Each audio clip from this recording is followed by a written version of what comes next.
আটাইকেইগৰাকী অতিথিক আসন গ্ৰহণ কৰিবলৈ আমি অনুৰোধ জনাইছো।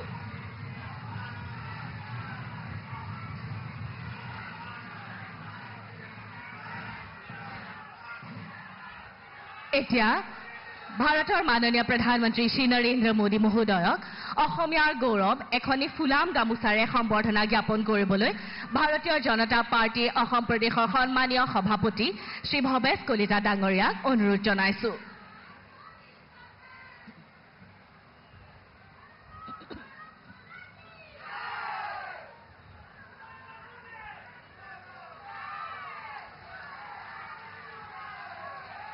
এতিয়া ভাৰতৰ মাননীয় প্ৰধানমন্ত্ৰী মহোদয়ক নলবাৰীৰ বিখ্যাত বাদ্য কুৰকুৰি উপহাৰ স্বৰূপে আগবঢ়াবলৈ মই অসমৰ মাননীয় মুখ্যমন্ত্ৰী মহোদয়ক অনুৰোধ জনাইছো। प्रज्ञा नगरी नलबाड़ी जिले का प्रसिद्ध वाद्य कुरकुरी परम आदरणीय श्री नरेंद्र मोदी जी को भेंट की जा रही है।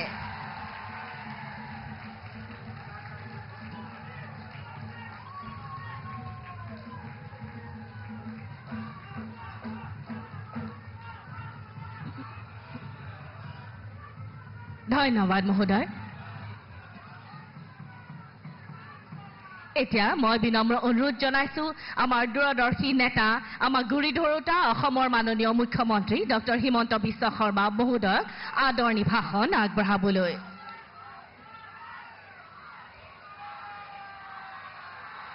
খবৰ কেনেকুৱা সকলোৱে মোৰ লগত একেলগে ক'ব ভাৰত মাতা কি। অলপ সৰু হৈছে নেকি অলপ ডাঙৰকৈ ক'ব ভাৰত মাতা কি।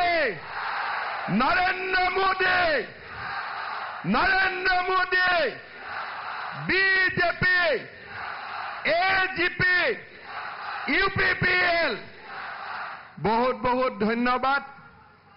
শ্ৰদ্ধাৰ ভাৰতৰ সন্মানীয় প্ৰধানমন্ত্ৰী বিশ্বৰ সবাতোকৈ জনপ্ৰিয় নেতা অসমবাসীৰ হিয়াৰ আমঠু মাননীয় প্ৰধানমন্ত্ৰী নৰেন্দ্ৰ মোদী ডাঙৰীয়া আজিৰ সভাত আমাৰ মাজত উপস্থিত অসম ৰাজ্যিক বিজেপিৰ সভাপতি ভৱেশ কলিতা ডাঙৰীয়া, এজিপিৰ সভাপতি অতুল বৰা ডাঙৰীয়া, UPPLৰ সভাপতি প্ৰমোদ বড়ো ডাঙৰীয়া, সন্মানীয় মঞ্চ উপস্থিত ৰাইজ, আই মাতৃসকল আৰু যুৱক যুৱতী বন্ধু বান্ধৱীসকল, আজি পবিত্ৰ ৰাম নৱমী অযোধ্যাৰ ৰাম মন্দিৰৰ প্ৰাণ প্ৰতিষ্ঠাৰ পিছত আজি সমগ্ৰ ভাৰতবাসী উল্লাসিত।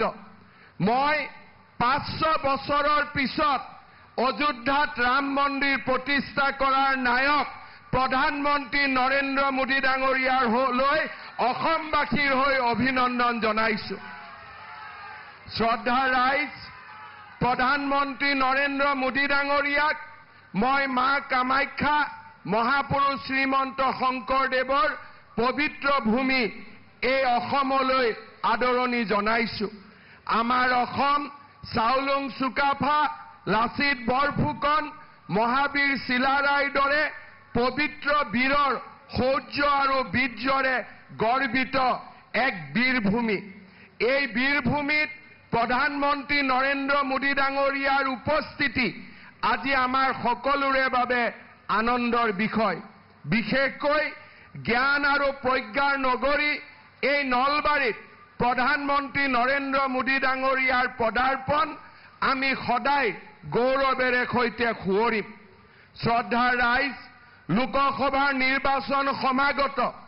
ইতিমধ্যে অসমবাসীয়ে সিদ্ধান্ত লৈছে যে আমি তৃতীয়বাৰৰ বাবে ভাৰতৰ প্ৰধানমন্ত্ৰী হিচাপে নৰেন্দ্ৰ মোদী ডাঙৰীয়াক ভোট দিম। দিম না নিদিম? দিম।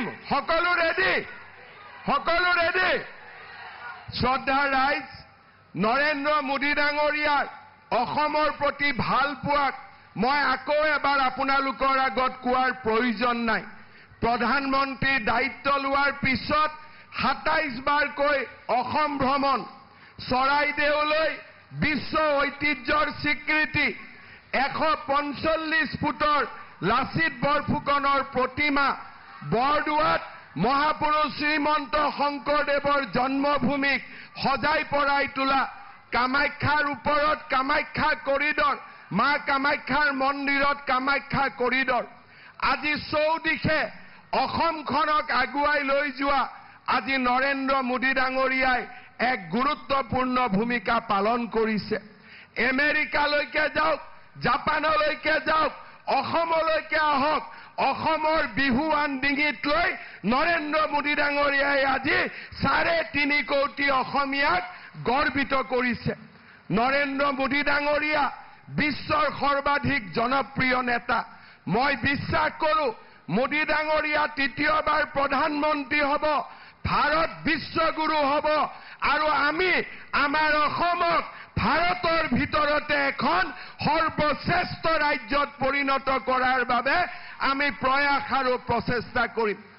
আজি আমি সকলোৱে মোদী ডাঙৰীয়াৰ ভাষণ শুনিবলৈ ইয়াত আহিছোঁ। অসম গণ পৰিষদ, UPPL আৰু বিজেপি দলে একেলগে আমি 14খন আসনত প্ৰতিদ্বন্দ্বিতা কৰিছোঁ। মই বিশ্বাস কৰোঁ এইবাৰ আমি লোকসভাত 14খন আসনৰ 14খন আসনতে বিজয়ী হ'বলৈ আমি সক্ষম হ'ম। মই পুনৰবাৰ মোদী ডাঙৰীয়াক অসম ভ্ৰমণৰ বাবে ধন্যবাদ জনাইছোঁ আৰু অসমবাসীক তেখেতৰ হৃদয়ত ৰখাৰ বাবে আকৌ এবাৰ মই কৃতজ্ঞতা জনাইছোঁ। শ্ৰদ্ধাৰ ৰাইজ, বিহুৰ বতৰ, মোদী ডাঙৰীয়া আমাৰ মাজত আহিছে। আমি পাহৰি যাব নালাগে, যোৱাবাৰো মোদী ডাঙৰীয়া এই সময়তে অসমলৈ আহিছিল আৰু অসমৰ বিহুক বিশ্বৰ দৰবাৰলৈ তেখেতে লৈ যোৱাত এক বলিষ্ঠ ভূমিকা গ্ৰহণ কৰিছিল। আমি সকলোৱে মোদী ডাঙৰীয়াক অভিনন্দন জনাইছোঁ, কৃতজ্ঞতা জনাইছোঁ আৰু অসমৰ সৰ্বতোপ্ৰকাৰৰ উন্নয়নৰ বাবে তেখেতৰ আশীৰ্বাদ আৰু সহায় সহযোগিতা কামনা কৰিছোঁ। শ্ৰদ্ধাৰ ৰাইজ, আমি সকলো ৰেডি আছোঁ নে নাই বিজেপিক ভোট দিবৰ বাবে? AGPক ভোট দিবৰ বাবে ৰেডি আছোঁ নে নাই? UPPLক ভোট দিবৰ বাবে ৰেডি আছোঁ নে নাই? আজি মই ইয়াতে অৰুণোদয় কথা কোৱা নাই। ইলেকশ্যনৰ পিছত ঘৰে ঘৰে অৰুণোদয় মই আগতে কৈ থৈ দিছোঁ। লাখপতি বাইদেউ হ'ব, লাখপতি ভিনদেউ হ'ব, সকলোকে একেলগে লৈ কাম কৰিম। সকলোকে মই অনুৰোধ কৰিম, সকলোৱে নিজৰ নিজৰ স্থানত থিয় হৈ মোদী ডাঙৰীয়াক অভিনন্দন জনাওক আৰু মোৰ লগত একেলগে কওক, নৰেন্দ্ৰ মোদী, নৰেন্দ্ৰ মোদী, আৰু ডাঙৰকৈ কওক, নৰেন্দ্ৰ মোদী, নৰেন্দ্ৰ মোদী। ধন্যবাদ। জয় হিন্দ, বন্দে মাতৰম, জয় আই অসম। ধন্যবাদ মহোদয়। অসমৰ সকলো খণ্ডৰ বিপ্লৱ আপোনাৰ সবল নেতৃত্বৰ প্ৰকৃত প্ৰতিফলন। देवी और सज्जनों, अब तालियों की गड़गड़ाहट के बीच हम विनम्र निवेदन करते हैं राष्ट्र के स्वाभिमान, हमारे प्रेरणा स्रोत, राष्ट्र नायक, भारत के माननीय प्रधानमंत्री श्री नरेंद्र मोदी जी से कि वे आज की इस विशाल जनसभा को कृपया संबोधित करें।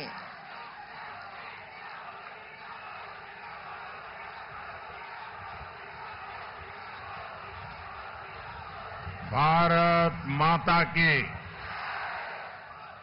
भारत माता की, भारत माता की।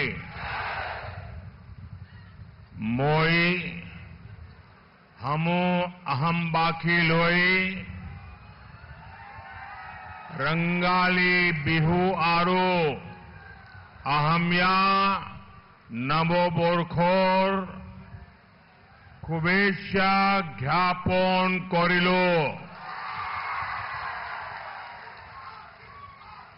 मैं मां कामाख्या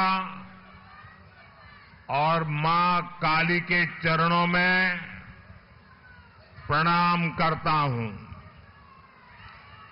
मैं श्री हरि मंदिर, श्री वासुदेव मंदिर, बिल्केश्वर मंदिर और शिव मंदिर को भी सर झुकाकर नमन करता हूं। मैं आप सभी को बोहाग बिहू की हार्दिक शुभकामनाएं देता हूं।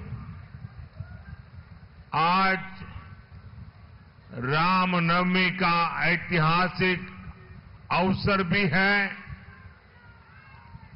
500 वर्षों के इंतजार के बाद आखिर भगवान राम अपने भव्य मंदिर में विराजमान हुए हैं और अभी कुछ ही मिनटों के बाद प्रभु राम को सूर्य तिलक करके उनका जन्मोत्सव अयोध्या की पवित्र नगरी में राम मंदिर में मनाया जाएगा।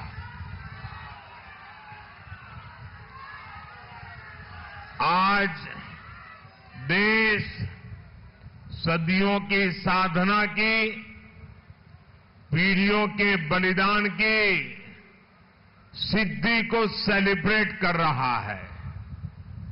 साथियों, इतनी बड़ी संख्या में आपकी ये उपस्थिति, ये जनसैलाब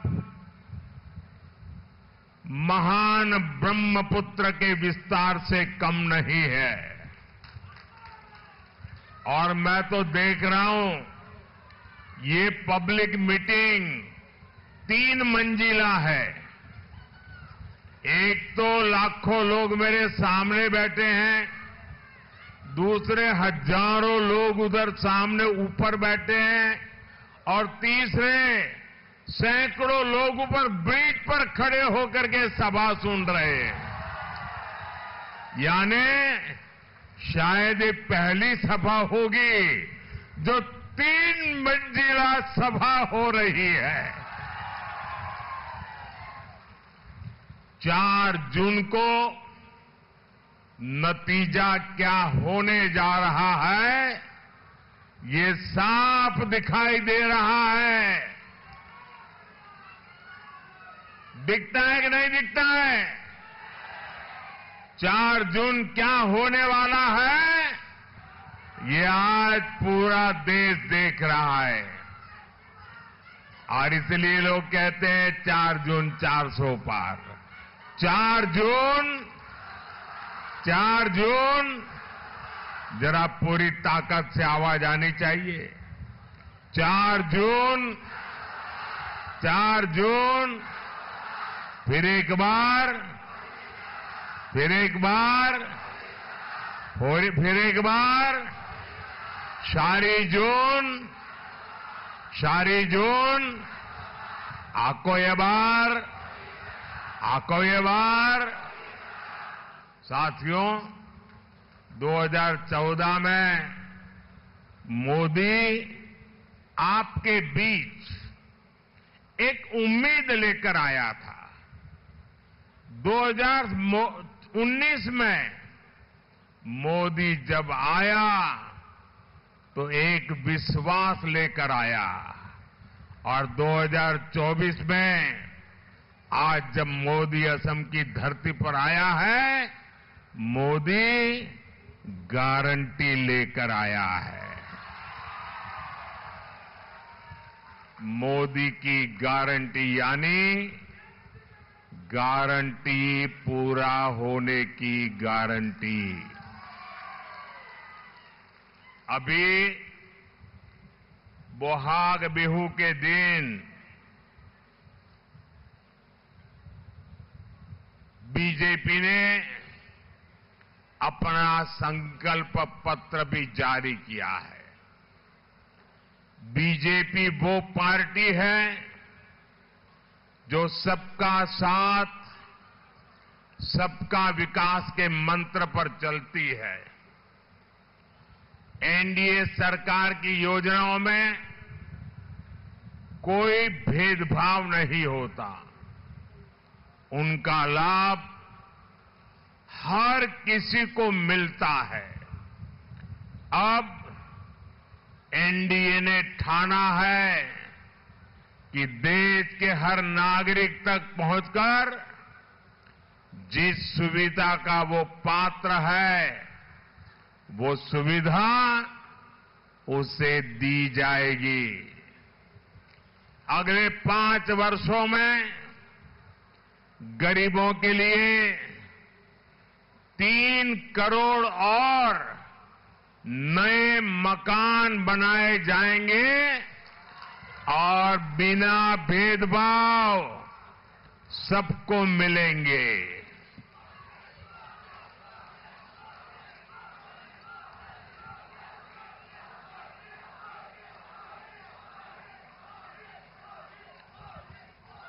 अगले 5 वर्षों तक आपको मुफ्त राशन ऐसे ही मिलता रहेगा, बिना भेदभाव मिलता रहेगा। आप मुझे बताइए, एनडीए सरकार की योजनाओं में आपको कहीं पर भी भेदभाव का सामना करना पड़ा है? भेदभाव का सामना करना पड़ा है? भेदभाव का सामना करना पड़ा है? साथियों, अब बीजेपी ने अपने संकल्प पत्र में एक और बड़ी घोषणा की है, जिसका लाभ देश के हर घर को होगा और वो भी बिना भेदभाव के होगा। आप जानते हैं, हर परिवार में आजकल दादा, दादी, पिता, माता, 70 साल के ऊपर के लोग परिवार में होते हैं और उनको कोई भी तकलीफ हो तो परिवार के संतानों पर बोझ पड़ता है। बेटे के सारे प्लान बिगड़ जाते हैं अगर पिता, दादा, माता को कोई बीमारी आ जाए। अगर बेटी की शादी का प्लान बना दिया है और अचानक पता चले कि पिता को बहुत गंभीर बीमारी आई है, माता को गंभीर बीमारी आई है, तो बेटी की शादी का प्लान ही बिगड़ जाता है।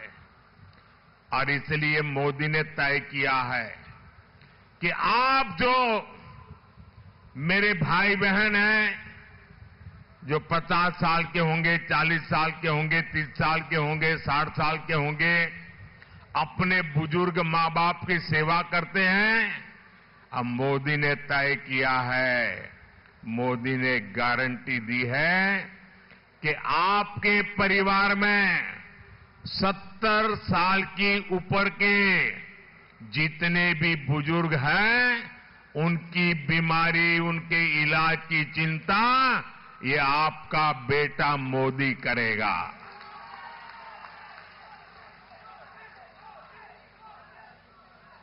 इन बुजुर्गों को आयुष्मान योजना के तहत 5 लाख रुपए तक के मुफ्त इलाज की सुविधा मिलेगी।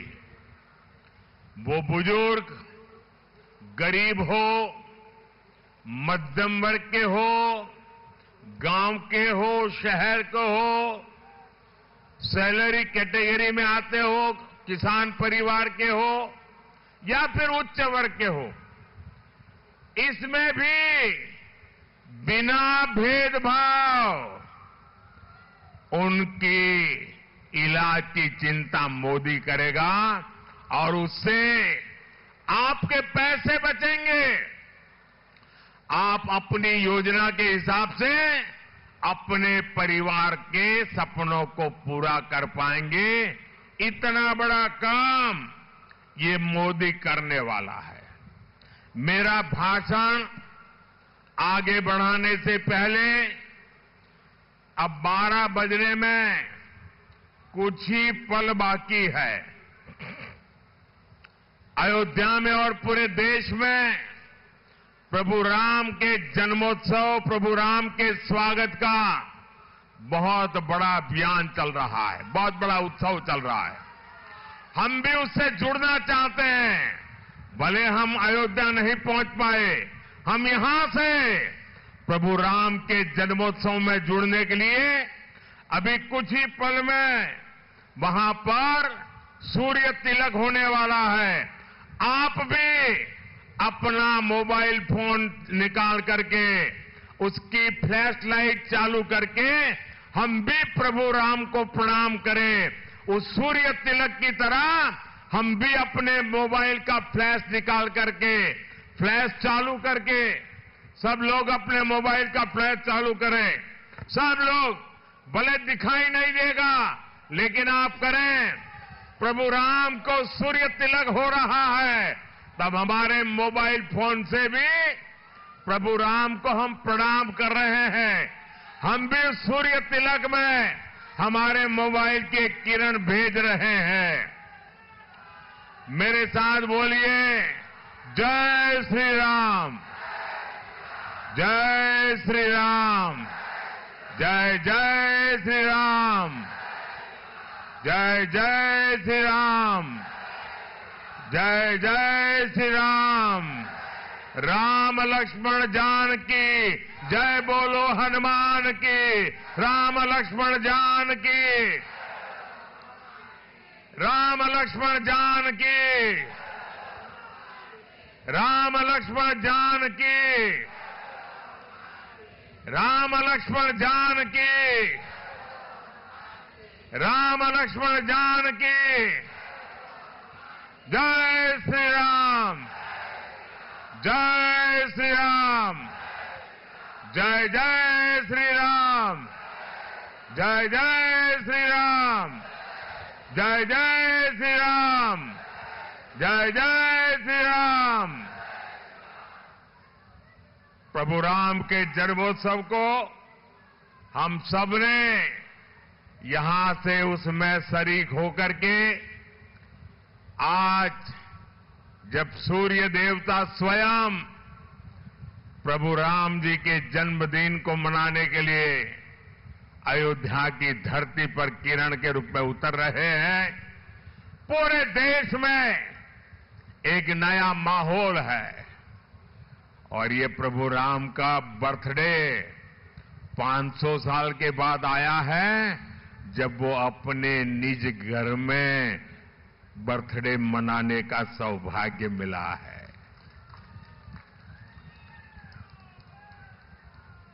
बोले प्रभु रामचंद्र की, प्रभु रामचंद्र की, सियावर रामचंद्र की, सियावर रामचंद्र की। साथियों, बीजेपी ने आपके लिए और भी कई घोषणाएं की है। आपका बिजली बिल 0 आए, इसके लिए कम दाम पर सोलर पैनल दिए जाएंगे और उसके कारण आपका बिजली का बिल 0 हो जाएगा। अरे बिजली का बिल तो 0 होगा आने वाले दिनों में, जब आप इलेक्ट्रिक व्हीकल खरीदेंगे, स्कूटी हो, स्कूटर हो, गाड़ी हो, तो सोलार वाली बिजली से उसका चार्जिंग भी होगा और आज ट्रैवलिंग का जो खर्चा है ना, पेट्रोल डीजल का जो खर्चा है, वो भी 0 हो जाएगा। देश की करोड़ों बहनें आज स्वयं सहायता समूह से जुड़ी है। हमने लक्ष्य रखा है 3 करोड़ बहनों को लखपति दीदी बनाएंगे। गांव-गांव में हमारी बहनें ड्रोन पायलट बनेगी। इन फैसलों का बहुत बड़ा लाभ हमारे आसाम के लोगों को, यहां के गरीब, वंचित, दलित, किसान, पीड़ित और चाय बागान के मजदूरों को होगा। साथियों, जब किसानों की बात होती है तो यहां कोई खार भात को कैसे भूल सकता है। यहां तो हर कोई जानता है खार खुआ असमीज। इसलिए हमारी सरकार यहां के चावल किसानों की खास चिंता करती है। हमने खरीफ की फसलों का एमएसपी बढ़ाया है। इससे यहां के लाखों किसानों को लाभ हुआ है। असम के किसानों को पीएम किसान सम्मान निधि के तहत 5,400 करोड़ रुपए से ज्यादा मिले हैं और अब बीजेपी ने इस योजना को जारी रखने का ऐलान किया है। यानी असम के किसानों को पीएम किसान सम्मान निधि का पैसा मिलता रहेगा और वो भी बिना भेदभाव मिलता रहेगा। साथियों, आज पूरे देश में मोदी की गारंटी चल रही है और नॉर्थ ईस्ट तो खुद ही मोदी की गारंटी का गवाह है। जिस नॉर्थ ईस्ट को कांग्रेस ने सिर्फ समस्याएं दी थी, उसे बीजेपी ने संभावनाओं का स्रोत बना दिया है। कांग्रेस ने अलगाववाद को खाद पानी दिया, मोदी ने पूर्वोत्तर को गले लगाने का काम किया। मोदी ने शांति और सुरक्षा के लिए प्रयास किए। जो कांग्रेस के 60 वर्षों में नहीं हुआ, वो मोदी ने 10 वर्षों में करके दिखाया। क्योंकि मेरे लिए आपके सपने, ये मेरा संकल्प है। आपके सपने, ये मेरा संकल्प है। और इसलिए हर पल आपके नाम, हर पल देश के नाम, हर पल आपके सपनों के नाम। और इसलिए 24/7 फॉर 2047। साथियों, मोदी ने ही अपनी मुस्लिम बहनों को 3 तलाक की टेंशन से मुक्ति दिलाई। हमने 3 तलाक की कुप्रथा के खिलाफ कानून बनाया। इसका फायदा न सिर्फ मुस्लिम बहनों को मिला, बल्कि उनके परिवार को मिला, पूरे परिवार को मिला, माता को मिला, पिता को मिला, भाई को मिला।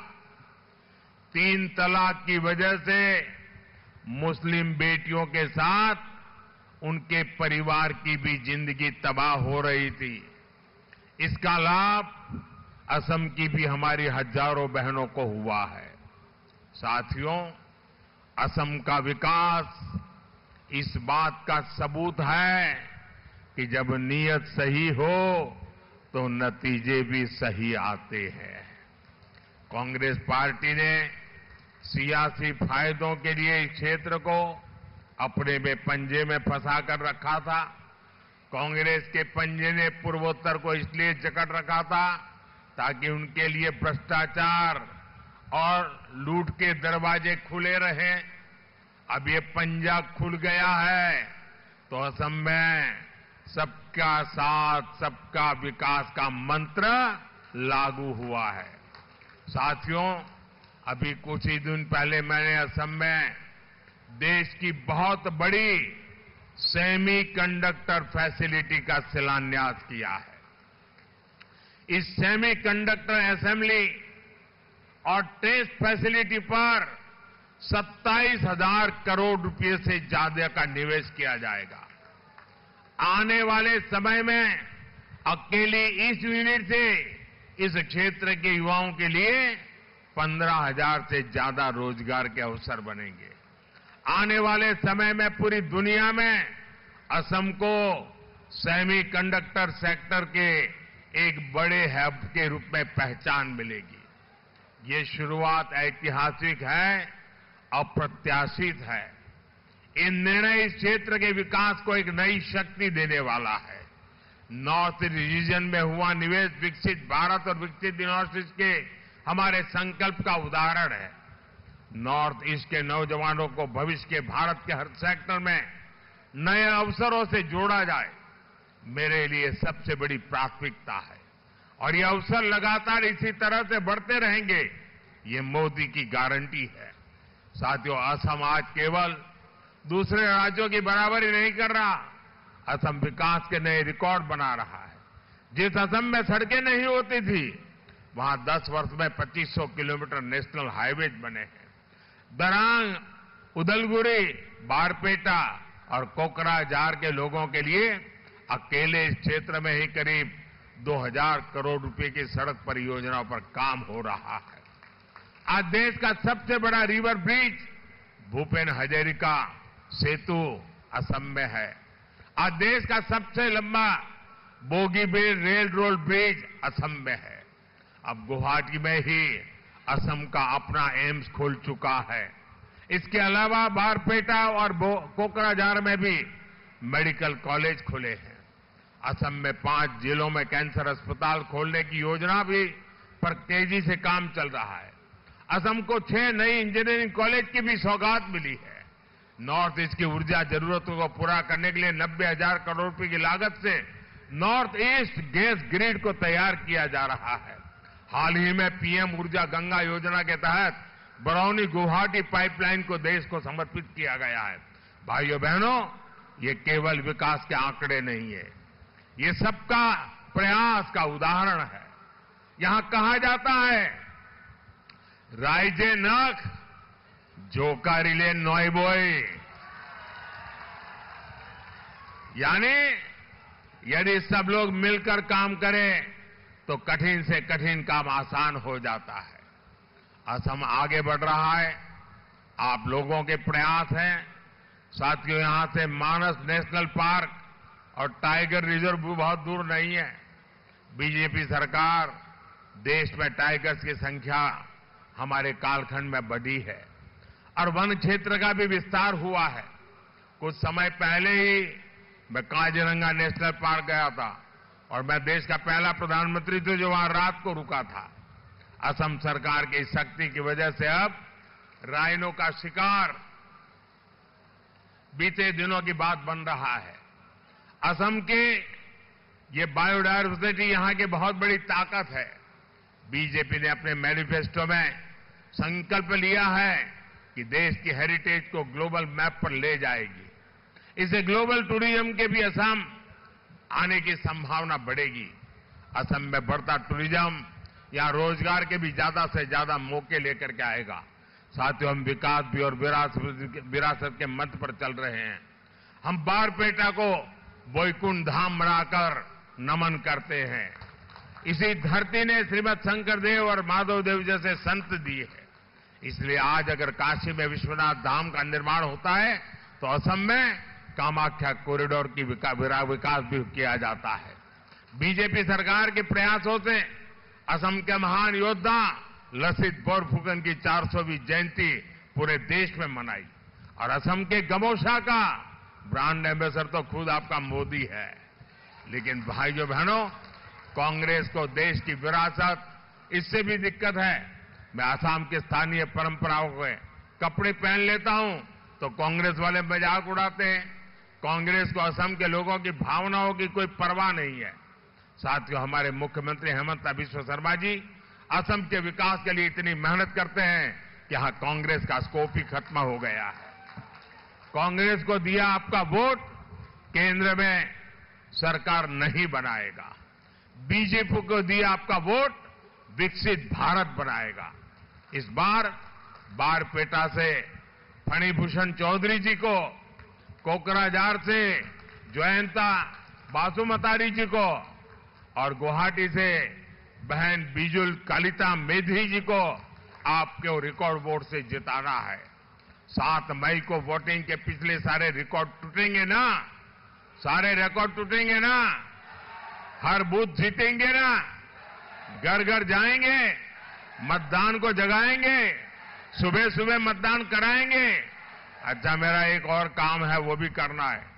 आप घर घर जाना और घर घर जाकर के कहना कि हमारे मोदी जी आए थे और मोदी जी ने परिवार के सबको प्रणाम पहुंचाया है। मेरा प्रणाम पहुंचा देंगे, मेरा प्रणाम पहुंचा देंगे। मेरे साथ बोलिए, भारत माता की, भारत माता की जय श्री राम, जय श्री राम, जय जय श्री राम, जय जय श्री राम। बहुत बहुत धन्यवाद। कुछ कर गुजरने के लिए मौसम नहीं मन चाहिए, साधन सभी जुट जाएंगे, संकल्प का धन चाहिए। एक उष्म हात চাপৰে গগনলম্বী কৰতালিৰে আমি আমাৰ সকলোৰে আদৰ্শ ৰাষ্ট্ৰনায়ক, ৰাষ্ট্ৰৰ স্বাভিমান ভাৰতৰ মাননীয় প্ৰধানমন্ত্ৰী শ্ৰী নৰেন্দ্ৰ মোদী মহোদয়লৈ ধন্যবাদ জ্ঞাপন কৰিম।